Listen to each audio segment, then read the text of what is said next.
Now, former President Donald Trump's charges over alleged retention of classified documents may have hit another curveball this week, after prosecutors in the case are reportedly attempting to delay the start of his trial until December. The special counsel claim the original August date won't provide sufficient time for effective preparation.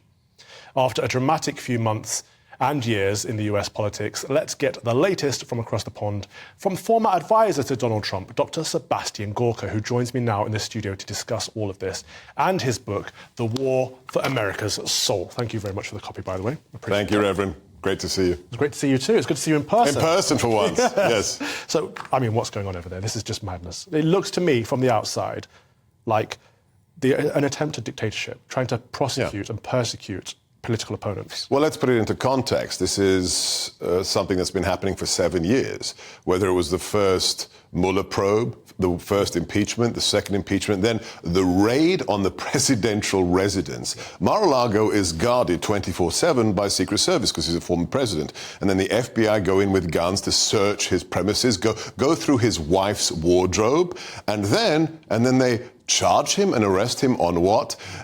People need to understand, every president, Jimmy Carter, who's still around, every president maintains the highest level of security clearance till the day they die, whether they've left the office or not. And the idea that in scores of boxes they found 37 documents that were still classified, so what? It's not a crime. He wasn't giving them to anybody. We know what this is. This is to prevent him running. Why? Because he is the leader of the opposition. He is more popular than ever. Biden is clearly mentally challenged, is in its dotage, and they don't have the cover of COVID to mail out 81 million ballots as they did last time. So how are you going to win with a senile old individual in the White House, no COVID cover for mail-out ballots? Well, let's put the leader of the opposition in prison.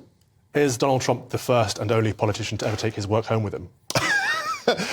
to a residence that is protected by armed federal agents 24 hours a day. Oh, by the way, Bill Clinton did the same. It's called the sock drawer case, where he took tapes of his meetings in the White House, took them to his residence, and kept them in the sock drawer. They were found there. There was a federal big case about it, and the judge said it's up to a president to decide which documents remain his and which go to the archive. The president decides.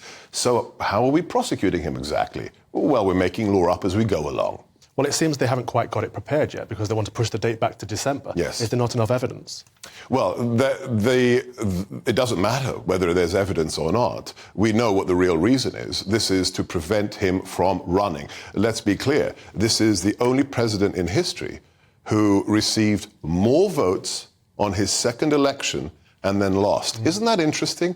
10 million more votes in 2020 than 2016, yet he lost. They know he's a force of nature. When he was indicted in Manhattan for this spurious sexual assault case, he actually became more popular in the polls because people just saw through this tissue of lies. Their hatred, their vituperation knows no limits, and it has become a mission to put him behind bars. Well, Seb, let's talk about the other fellow, because as a Brit looking out there to what's going on in the States, I see a chap who this week has been singing the Indian national anthem, holding his hand to his heart as if it was his own national anthem. I see him saying, "God save the Queen," at the end of a speech in Connecticut, was it? God save the Queen, at a gun control speech in Connecticut. Indeed. Like, so what's going on there? Is he compos mentis? Well, don't ask me. Look at the history. This is an individual who, before he became president, had 2 brain aneurysms. He's been in politics for 49 years, and this is an individual who on the campaign stage, and if you don't believe me, please, the viewers, go online, look up the video. On a campaign stage event, he mixed up, standing next to him, he mixed up his wife with his sister. I've never done that. And if you're the man who, within 20 feet of you every day, is the nuclear football who can launch Armageddon, you probably should be able to differentiate between your wife and your sister. It would be a nice Monty Python skit, but it's actually life, Calvin. Yeah, it's not funny. I mean, no. I see a chap that can't decide which way to get off a stage every single time. Has to be ushered. And I'm wondering how he's running the free world. When you see the video of him getting off Marine One, the helicopter on the South Lawn, and the Secret Service agent has to say, no, the doorway to the White House that you've been in now for a year and a half is that way, Mr. President, not that way. We have issues, to put it mildly. Well, Seb, talk to us about what's in this book. Yeah. So this, after I left the White House, I realized that it's not really about politics, as you've been talking with your guests and on your fabulous show. It's not about left and right. It's about those who love our society, love Christianity, understand why the West is the best civilization the world has ever seen, and those who detest it. And we are in this perverse situation where in America, for example, we are run by an elite that hates their own country. Open borders, 6 million illegal immigrants, critical race theory, the LGBTQ transgender agenda rammed down the throats of kindergartners. In the state where I live, Calvin, if a pre-kindergarten school student misgenders their fellow pupil who decided today they're a girl as opposed to a boy, they can be suspended.